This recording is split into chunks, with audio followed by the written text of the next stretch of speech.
امام جلال الدین رومی علیہ رحمہ نے لکھا ہے، ایک آدمی سفر پر نکلا، جنگل میں چلتا رہا۔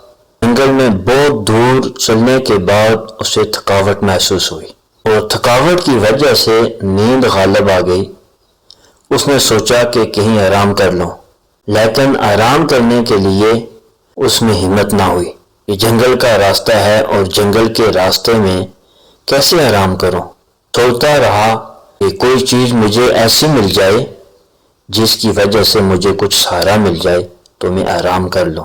بہت آگے جانے کے بعد دیکھا کہ ایک جانور سویا ہوا ہے۔ اس نے کہا کہ بہت اچھا، یہ کوئی جانور سو رہا ہے، میں بھی اس کے بازو سو جاتا ہوں۔ چنانچہ جانور کے بازو وہ بھی جا کر لیٹ گیا۔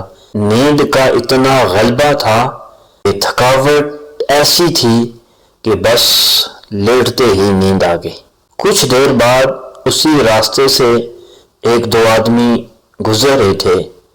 پیچھے سے آتے آتے جب وہ وہاں پہنچے تو ایک عجیب منظر انہوں نے دیکھا کہ ایک انسان سویا ہوا ہے اور اس کے بازو جو ہے یہ ایک جانور سویا ہوا ہے۔ وہ حقیقت میں شیر ہے۔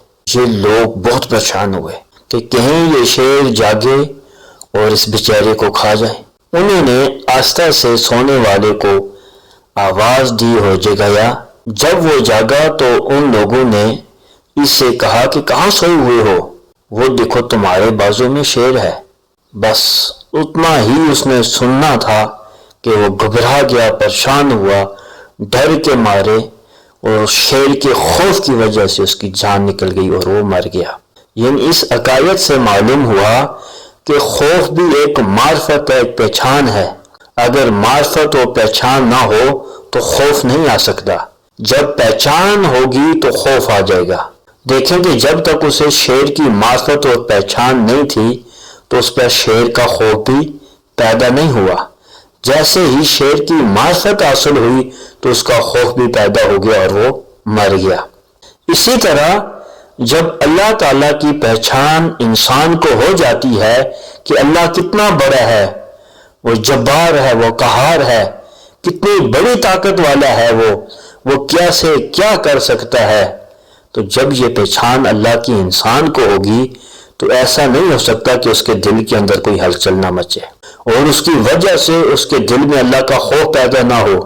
اگر وہ اللہ تعالیٰ کی معرفت اس کے دل میں پیدا ہوگی کہ اللہ قہار ہے، جبار ہے، اس کی جب ساری صفات بندے کو معلوم ہوں گی تو اس کے دل میں خوف آئے گا، وہ اللہ سے ڈرے گا، پھر برائیاں چھوڑ دے گا، دین پہ چلنا شروع کر دے گا۔